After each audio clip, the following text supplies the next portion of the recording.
एक बार इमेजिन करके देखो कि इस धरती पर आपके अलावा और कोई जिंदा नहीं बचा है।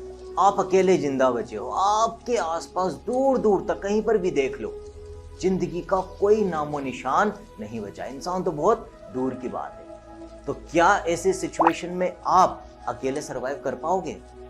नहीं कर सकते ना, सोच के भी डर लगता है। तो हमारे सर्वाइवल के लिए दूसरे ऑर्गेनिजम्स का सर्वाइव करना भी बहुत जरूरी है। पेड़ पौधों का सर्वाइव करना भी जरूरी है। और सभी ऑर्गेनिजम्स, जिसमें हम भी आ जाते हैं इस धरती पर, एक ऐसा इंपॉर्टेंट प्रोसेस है जिसकी वजह से सर्वाइव कर पाते हैं, अपनी स्पीशीज की कंटिन्यूटी को मेंटेन रख पाते हैं। तो वो प्रोसेस क्या होता है, उसी प्रोसेस के बारे में इस चैप्टर में बहुत डिटेल में हम पढ़ेंगे। तो पहले तो मैं आपको इस इमेजिनरी दुनिया से रियल वर्ल्ड में लेकर जाता हूं, मेरे क्लासरूम के अंदर।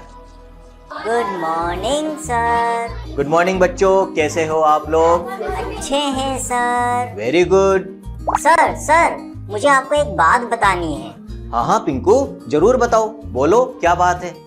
सर आपको पता है हमारे स्कूल के प्लेग्राउंड में बहुत क्यूट पपीज खेल रहे हैं। देखिए आपको विंडो से बाहर भी दिखेंगे। अच्छा पिंकू, मैं देखता हूँ। अरे वाह, वास्तव में बहुत क्यूट पपीज हैं पिंकू ये तो बच्चों देखो, यंग वंस तो किसी भी ऑर्गेनिज्म के हो, किसी कैट के हो, किसी डॉग के हो, ह्यूमंस के हो या किसी प्लांट के हो, सभी यंग वंस बहुत ज्यादा क्यूट होते हैं बच्चों। तो ये जो यंग वंस है, इनसे रिलेटेड एक एक्टिविटी करते हैं हम। चलो ठीक है, तो खेल भी हो जाएगा और पढ़ाई भी हो जाएगी। तो मैं आपको कुछ ऑर्गेनिजम्स के, कुछ एनिमल्स के नाम बताऊंगा बच्चों, और आपको इन एनिमल्स के यंग वंस का नाम बताना है। तो स्टार्ट करते हैं राहुल से। चलो राहुल, पहले तुम बताओ कि ह्यूमंस के यंग वन को क्या कहते हैं, हमारे यंग वंस को क्या कहते हैं। हमारे घर में कोई जब न्यूबॉर्न पैदा होता है तो उसको आप क्या बोलते हो? बहुत आसान सवाल पूछा है राहुल मैंने तुमसे। Sir baby. बिल्कुल सही जवाब। चलो नेक्स्ट वन। अच्छा, नेक्स्ट वाला आप किससे पूछें? चलो नेक्स्ट वाला हम पूछते हैं कृतिका से। कृतिका तुम बताओ कि हेन के यंग वन को क्या बोलते हैं? Very good Kritika. अच्छा पिंकू, तुम बताओ कि केट के यंग वन को क्या बोलते हैं? क्या वह नहीं आ रहा? थोड़ा सा सोचो, आएगा। पढ़ रखा है आपने लोअर क्लासेस में।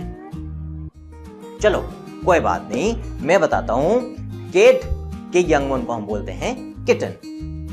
चलो नेक्स्ट। अच्छा चलो पूरी क्लास से एक साथ जवाब देना कि डॉग के यंग वंस को क्या बोलते हैं। अभी थोड़ी देर पहले पिंकू ने बोला था।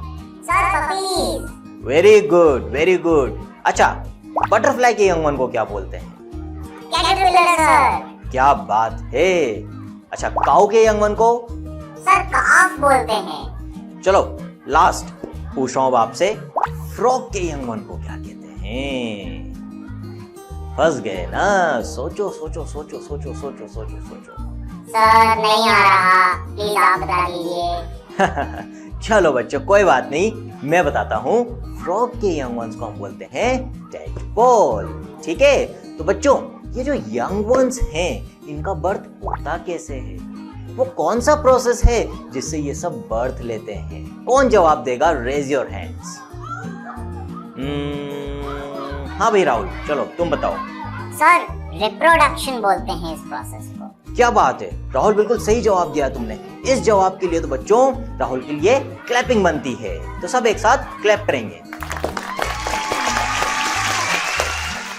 चलो बच्चों, तो अब आज मैं आपको बताऊंगा कि ये जो रिप्रोडक्शन का प्रोसेस है, इसका मतलब क्या होता है और ये क्यों जरूरी है। तो बच्चों, रिप्रोडक्शन का मतलब होता है to reproduce, to produce more individuals of the same kind. हमारे खुद के जैसे जब हम इंडिविजुअल्स प्रोड्यूस करते हैं, कोई भी ऑर्गेनिज्म जब उसके जैसे और ज्यादा ऑर्गेनिजम्स प्रोड्यूस करता है तो उसको रिप्रोडक्शन कहते हैं।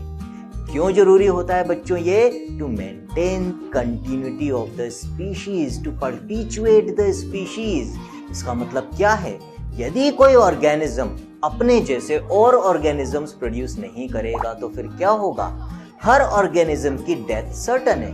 हम भी बच्चों एक दिन मरते हैं, ठीक है। पहले हमारा बर्थ होता है, फिर हम बड़े होते हैं, फिर हम बूढ़े होते हैं। ओल्ड एज में जाने के बाद फिर हम एक दिन अल्टीमेटली मर जाते हैं, हमारी डेथ हो जाती है। तो यदि कोई भी ऑर्गेनिज्म अपने और इंडिविजुअल्स प्रोड्यूस नहीं करेगा तो क्या होगा, जो एग्जिस्टिंग ऑर्गेनिजम्स हैं वो तो एक दिन मर जाएंगे और फिर उनकी स्पीशीज में आगे कोई ऑर्गेनिज्म नहीं बचेगा तो उनकी स्पीशीज खत्म हो जाएगी, एक्सटिंक्ट हो जाएगी। तो हर स्पीशीज को, जैसे हमारी ह्यूमन स्पीशीज है, तो यदि हम चाहते हैं कि हम ह्यूमंस इस अर्थ के ऊपर सरवाइव करते रहें, हमारी स्पीशीज कंटिन्यू करती रहे, तो उसके लिए बहुत जरूरी है बच्चों कि हम प्रोड्यूस करें, हम हमारे जैसे और इंडिविजुअल्स को प्रोड्यूस करें। इसी प्रोसेस को हम क्या कहते हैं बच्चों, रिप्रोडक्शन कहते हैं। तो आया समझ में रिप्रोडक्शन का मतलब क्या होता है?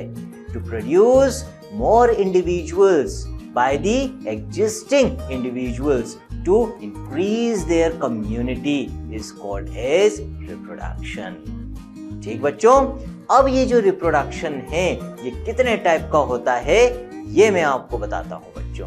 तो रिप्रोडक्शन को हम मेनली 2 टाइप्स में कैटेगराइज कर सकते हैं, वन सेक्सुअल रिप्रोडक्शन एंड दूसरा असेक्सुअल रिप्रोडक्शन। बच्चों आया समझ में रिप्रोडक्शन का मीनिंग क्या होता है और रिप्रोडक्शन क्यों जरूरी है?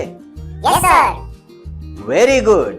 सर रिप्रोडक्शन के बारे में हमें और भी बताइए ना।